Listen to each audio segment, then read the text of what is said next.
साधु की जो मुद्रा होती है वह अपने आप में उपदेशक मुद्रा होती है,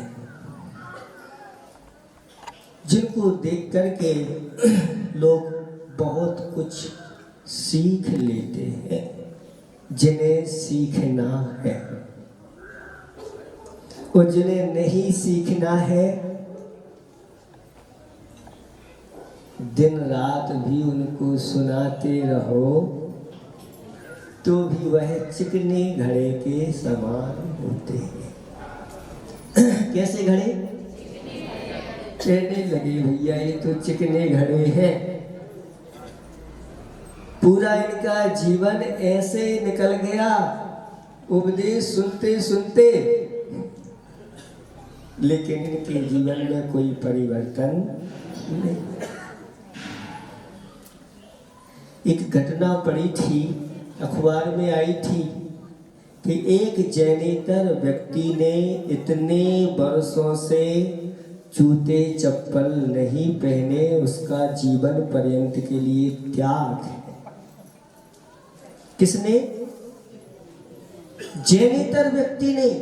दमोह का हो सकता है, दमोह के आसपास का हो सकता है। उसने किसी का उपदेश नहीं सुना और जूते चप्पल का त्याग कर दिया। उसने लिखा कि यहाँ से एक बार परम पूज्य आचार्य प्रवर गुरुदेव विद्यासागर जी महाराज का यहाँ से बिहार चल रहा था और मैं भी उनके पीछे पीछे हो गया और उनको देखा कि इन्होंने तो जीवन पर्यंत के लिए वस्त्र आदि सब कुछ त्याग कर दिया है कि और मैं इनके साथ जूते चप्पल पहन करके चलूंगा। ओह मेरे जीवन को धिक्कार है। और उसके अंदर ऐसी भावना जागृत हुई, आज से जूते चप्पल का त्याग जीवन पर्यंत। तब से उसने पहने नहीं है। अब आप लोगों को कितना उपदेश दें, बार बार ये कहा जाता है कि भैया कम से कम जिनालय में आते हैं तो जूते चप्पल पहन के तो नहीं आओ, इतना ही त्याग कर दो। कान खुजाने लगते हैं, पीछे देखने लगते हैं, हमसे नहीं कह रहे, कोई बाजू में देखने लगता है, हाँ क्यों, क्या इरादा है। विचार करो, यहाँ तक कि हम अपने जूते चप्पल कहाँ पर उतारते हैं? साइड में, जस्ट भगवान के द्वार के सामने। और जब यहाँ पर कोई आता है तो देखता है कि भगवान का द्वार जूते चप्पलों से सजा हुआ है। बोलो, आपका हृदय क्या कहता है कि ऐसा होना चाहिए? नहीं होना चाहिए? पक्का? तो आज संकल्प कर लो कि कभी भगवान के द्वार के सामने तो जूते चप्पल नहीं उतारेंगे। बस इतना ही कर लो। जूते पहन के नहीं आए तो ये तो बहुत अच्छा है, जूते चप्पल पहन के नहीं आए तो बहुत अच्छा है। अगर आ भी गए तो भगवान के द्वार के सामने नहीं उतारेंगे, कहीं भी रखेंगे, बाजू में रखेंगे, कहीं रखेंगे, लेकिन जो मुख्य द्वार होता है उस द्वार के सामने जूते चप्पल आदि उतारना एक बहुत बड़ा अपराध है। और ये अपराध हम कब से करके आए हैं? महाराज, जब से आप यहाँ नहीं आए हो, जब से आपने बताया नहीं है, तब से हम अपराध करते आए हैं। आचार्य भगवंतों ने कहा कि जिनेंद्र भगवान का जो भक्त होता है वह भक्त क्या करता है? भगवान के द्वार को हमेशा हमेशा साफ स्वच्छ रखता है, वहां आकर के रंगोली डालता है। और जो जिनेंद्र भगवान के द्वार के सामने रंगोलियां डालते हैं, जिनेंद्र भगवान के द्वार को सुसज्जित करके रखते हैं,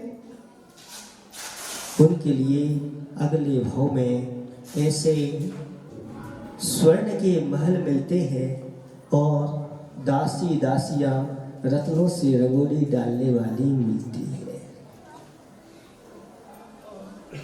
इसकी महिमा को आप समझिए, लेकिन समझते नहीं और द्वार के सामने उतार देते हैं और पूजा करने भी ऐसे बैठेंगे कि भगवान पर भी दृष्टि रहे और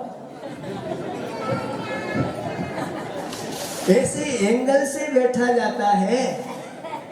और कोई तो आविवेक पूर्व ऐसा कार्य कर लेते हैं, ज्ञान नहीं होता, विवेक नहीं होता, तो कई लोग तो निवेदन कर लेते हैं, भगवान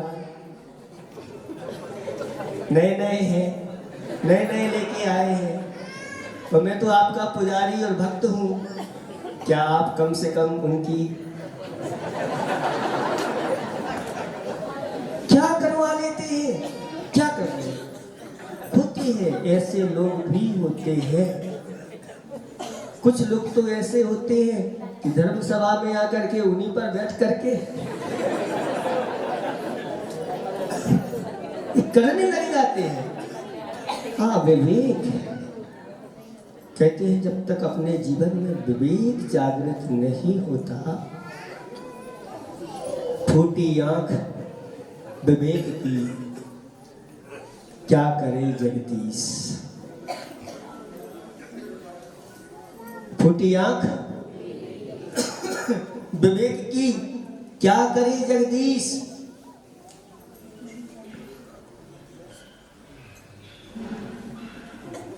फूटी आंख विवेक की क्या करे जगदीश। कंचनिया को 500 और मणि राम को 30, ऐसा पढ़ा था, सुना है आप लोगों ने।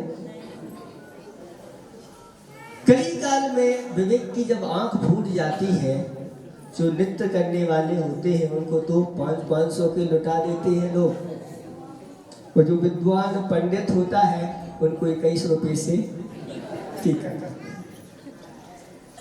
गुणवानों की कोई कदर नहीं होती, विद्वानों की कदर नहीं होती। एक हंस है और उसके चारों ओर कौवा जो है वह क्या कर रहे हैं, क्या कर रहे हैं, उसको परेशान कर रहे हैं। स्वागत सत्कार आदि नहीं होता। बड़ा विचित्र है। घड़े पर आप कितना भी पानी डालते रहो, उल्टा घड़ा रखा है, उल्टे के साथ साथ ऊपर से चिकना है, और चिकने घड़े पर आप कितना भी डालो कोई असर पड़ने वाला नहीं। और सीधा रखा है और उसको खोल दिया गया, उसमें निरंतर पानी भर रहा है, लेकिन मटकी घड़ा भर नहीं रहा है। आखिर क्यों, बताओ।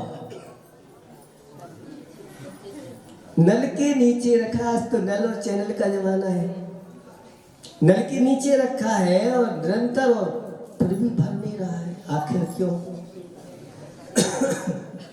फूटा है।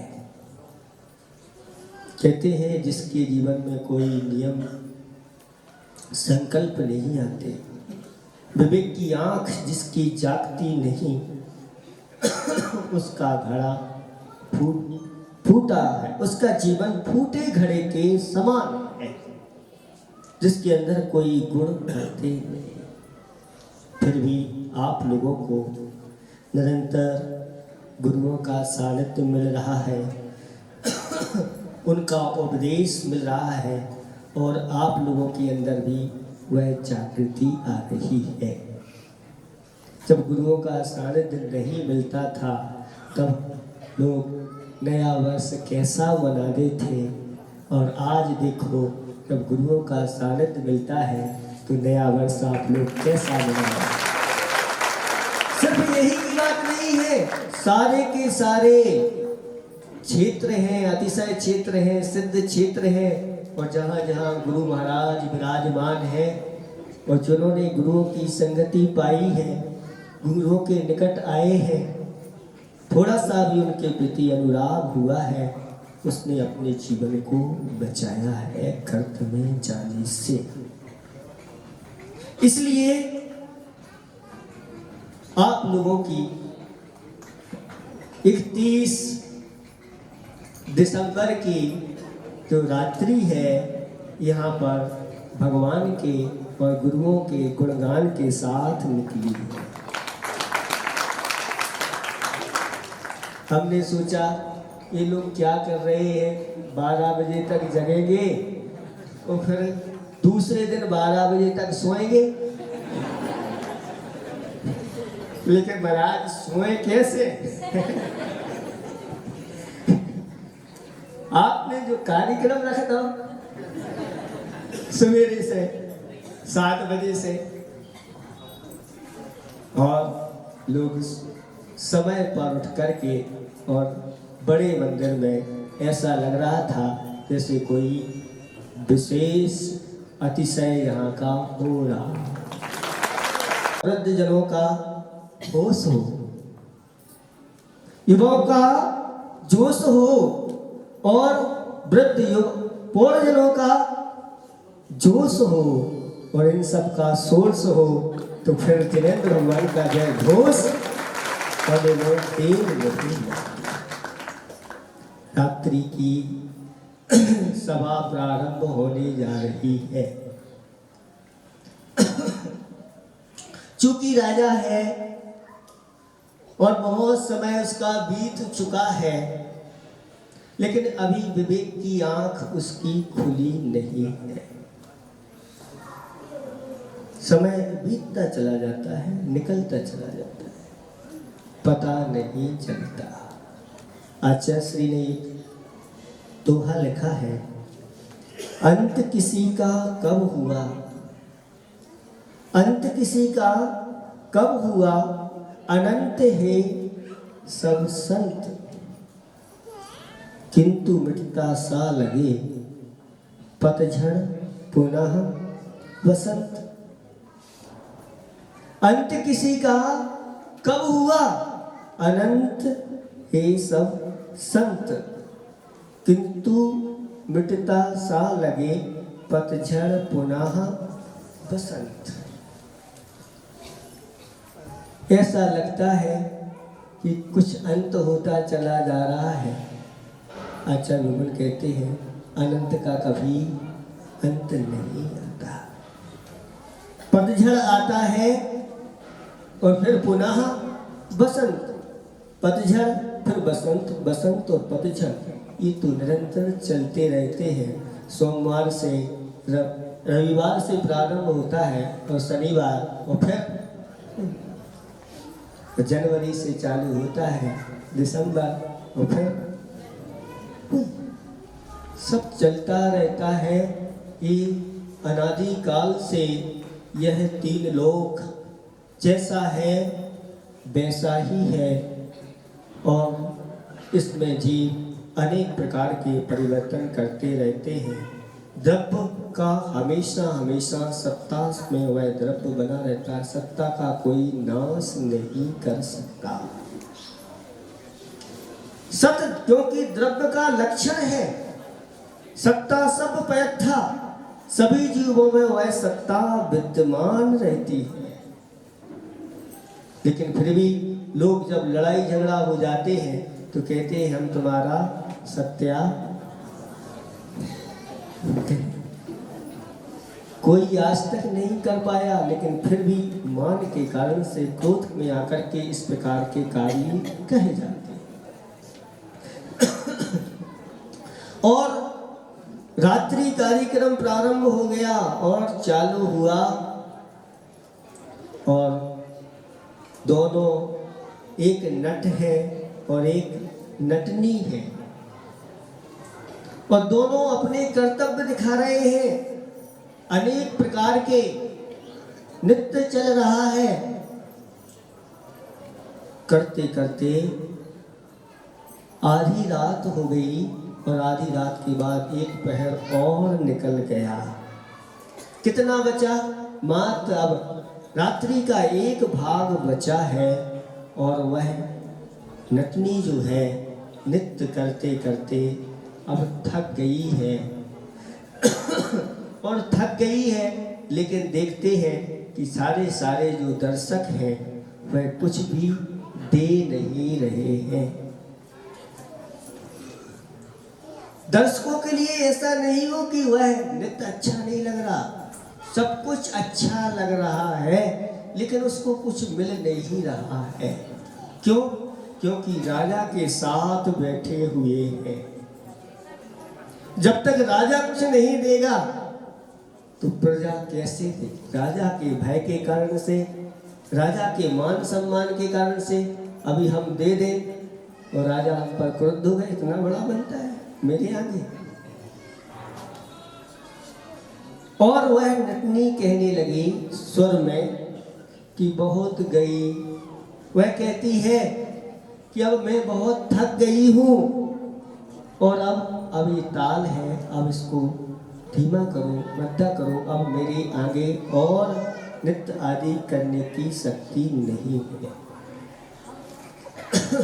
तब वह नट विचार करता है कि अगर इतना सब हो गया, कब से चालू हुआ था कार्यक्रम? 8 बजे से चालू हुआ था और अब 3 रात्रि के 3 बज गए हैं। अब सुबह होने में थोड़ा समय और बाकी है। उसने कहा बहुत गई, थोड़ी रही, थोड़ी भी अब जात। बहुत गई, थोड़ी रही, थोड़ी भी अब जात। थोड़े के लिए ही नटनी अब किसी प्रकार की ताल में भंग न आए, या थोड़ी सी आस और रखो। बहुत गई, थोड़ी रही, थोड़ी भी अब जात। बस गाते गाते उसने इस प्रकार के वचन की बोले तो उस नटनी के अंदर फिर से ऊर्जा का संचार हुआ और फिर से उसने नृत्य वैसे ही करना प्रारंभ कर दिया। लेकिन जब नट ने ये वचन बोले कि बहुत गई, थोड़ी रही, थोड़ी भी अब जात, इन वचनों का प्रभाव वहां पर 3 लोगों के ऊपर विशेष रूप से पड़ा।